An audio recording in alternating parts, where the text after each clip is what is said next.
Bonsoir les amis. Ça fait un moment qu'on s'était pas retrouvés, donc on se retrouve ce soir pour parler d'un petit peu d'actu, de ce qu'il y a eu de fait en ce moment et de ce qui va être fait, les projets qui sont toujours en cours, avec une petite nouveauté sur le proto, je vais vous en parler après. Donc là on va parler d'un 88, le dernier coup j'avais fait un 88 Stachys Font, 88 Airsal, et là un 88 BRK. Donc un CIA qui est monté, qui est prêt, qui est prêt à remettre dans la cycle. J'attends toujours 2-3 pièces parce que celui-là va fonctionner, je crois, avec un carbu de 28 ou de 30.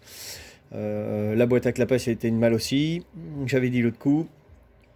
Un allumage PVL stage 6 qui est en attente, qui doit arriver. Donc voilà. Donc je vais parler un petit peu des paramètres que j'ai mis dessus. On parlera un petit peu du projet Spitro et puis du proto, d'un autre moteur de derby que j'ai à faire.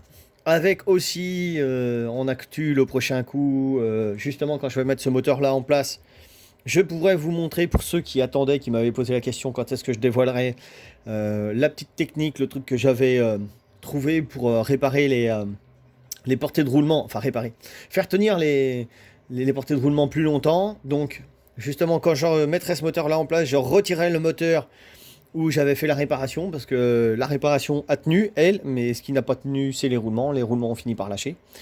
Donc ça prouve que ce que j'ai fait, ça tient quand même. Donc voilà. Donc là-dessus, comme je disais tout à l'heure, parti sur un PVL Bidalo. Donc il est stock, hein. Il y a juste les carters qui ont été modifiés, sinon le haut moteur est stock. C'est pour rouler en all day, un petit truc qui marche, le gars il va s'en servir tous les jours. Donc je vais pas toucher au haut moteur. Il n'est pas comprimé trop dur, puisqu'il va quand même prendre un PVL dessus. Donc voilà, pour que ça tienne quand même dans le temps, je ne l'ai pas comprimé trop dur. Vraiment pas dur du tout d'ailleurs. Donc comme ça, je vais donner un petit peu les paramètres que j'ai relevés pour ceux que ça intéresserait à monter ça sur de la M6. Comme ça, je fais partager un petit peu ce que je monte. Comme ça, vous pouvez acheter les cylindres que vous voyez un petit peu en vidéo, ce qui a été monté. Comme ça, vous connaissez déjà un petit peu les paramètres et puis comment ça tourne. Bon, le problème, c'est que le dernier coup, j'avais dit que je ferais une vidéo. Je sais plus quelle machine j'avais fait. Et puis j'avais dit je ferais peut-être une vidéo à rouler, mais bon, bah, manque de bol, le temps s'y prête pas trop, soit de la pluie ou soit du gel. Il y a une autre machine aussi qui est garée là sur le côté, vous la voyez pas, vous la verrez plus tard, celle de DT Prod qui est en projet. On va monter du gros dessus aussi. Donc voilà. Donc dessus, pour ceux qui souhaiteraient monter un 88 BRK AM6, Derby, hein, c'est similaire de toute façon, hein. Vous prenez le Airsal, 88 Airsal Extreme, c'est la même chose, hein, c'est les copies, hein. Donc je sais plus ce que j'avais donné comme paramètre, mais c'est la même chose. Donc là pour le 88 BRK, donc j'ai monté cylindre stock avec dedans, donc pareil, hein, comme avec le Airsal, vous avez plusieurs joints papier de différentes épaisseurs et une petite cale en cuivre. Donc moi je l'ai monté directement avec la cale en cuivre. J'ai fait des petits relevés. Alors en squish, ah oui, j'ai oublié de le noter sur le papier. Voilà. Je le fais. Voilà. Alors je sais plus, j'avais ça en tête parce que les papiers, je sais plus où est-ce que j'ai fait quand j'ai eu le déballage, mais je crois que ça doit être donné entre 0,80 et 0,90 de squish. Donc j'ai 0,81 de squish, donc ça va se tasser un petit peu, un 0,75, donc ça va pas être mal. À l'échappement, j'ai 193, donc bien sûr, hein, cylindre stock. Port A, port B, 124. Et j'ai un taux de 13,03, donc qui va grimper à 13, 13,10, 13,15. Donc voilà, pour ce que le gars il va en faire, surtout qu'il va sûrement rouler avec tous les jours. Euh, je pense qu'il va mettre un petit peu la poignée dedans, avec l'allumage PVL, le carbu, tout ça. L'échappement, ça sera un échappement, je crois, KRM qu'il va mettre plus tard. Donc voilà, ça sert à rien de le comprimer de trop si c'est pour qu'il casse tout de suite, ou au bout de 6 mois. Donc voilà. Donc ça va être remonté, je pense, dans la semaine. L'évolution, voilà, sur les carters pour mon Spitro. Donc ça avance, hein, tranquillement, entre la peinture de celui-là, les carénages du proto. Je vais vous expliquer ça après, enfin deux, trois petites conneries, donc voilà. Donc bah lui, j'ai usiné un petit peu tout ça là-dedans. Je sais pas si on va le voir de trop, mais bon, voilà. Hein, usiner un petit peu tout ça. Je montrerai ça en détail, je ferai une présentation, comme il y en a qui m'avaient demandé, un petit peu de la chose, du Spitro. Donc voilà. Le proto, ça en est qu'il y a une nouvelle évolution, c'est que normalement on était parti, donc comme vous avez vu le dernier coup, sur un fast, et puis du coup on a décidé de le vendre, on a réussi à le vendre. Quentin voulait le vendre, et puis bon, bah, il avait personne qui l'avait acheté à l'époque, et puis bah, donc on l'avait remonté dessus, comme le dernier coup, j'en avais parlé. Et je sais pas si vous vous en rappelez, le sans fast à Melvin qui m'avait ramené en catastrophe, où j'avais démonté ça parce qu'il y avait le bout de segment et un bout de traitement de Nicasil qui avait cassé à l'échappement, bah il a lâché. Pas par mauvais réglage ou mauvais montage, on pense que c'est un cylindre qui a dû en prendre plein la tête, qui a dû chauffer, parce qu'il a tout le traitement Nicasil, du haut, à peu près sur, allez, on va dire 7 mm.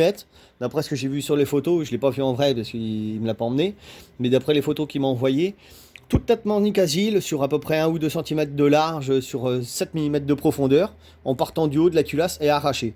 Donc j'ai l'impression que ça a l'air d'être un peu la maladie sur les fastes, quand ils ont dû chauffer, je pense. Il y avait une vidéo qui était similaire avec celle de Takumi où il avait préparé un 80 fast, je crois, pour un gars sur une de ses vidéos où en fin de course, quand il déculasse, le cylindre il explosait et pourtant le gars, je crois qu'il a terminé premier.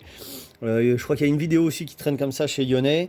Je sais pas ce qu'ils ont ces cylindres là, mais je pense qu'à mon avis ça doit faire comme les mâles aussi. En haut ici, dès qu'il commence à chauffer, le traitement de Nicasil il s'arrache.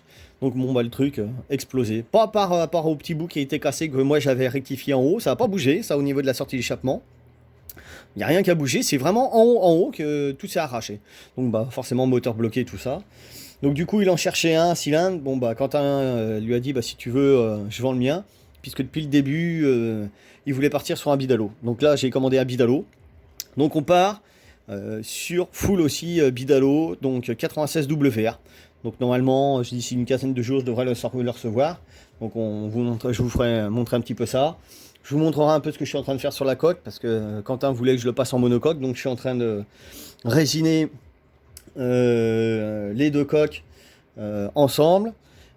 Donc celui-là c'est pareil pour Bouboule. Hein, Bouboule, tes pièces sont arrivées, donc je suis en train de faire ton moteur. Elles sont arrivées ce matin.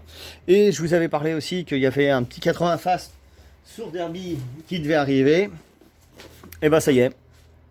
Donc il y aura un petit 80 après la Derby et celui-là. En parallèle, le temps que les peintures sur la monocoque sèchent, et puis que je fasse un petit peu mes peintures, enfin leur montage aussi sur le Spitron en parallèle, je ferai. La moto à Steven, qui m'a demandé de lui faire pour de la piste. Donc forcément associé, puisque c'est un cylindre qui vient de chez Maxi Scoot.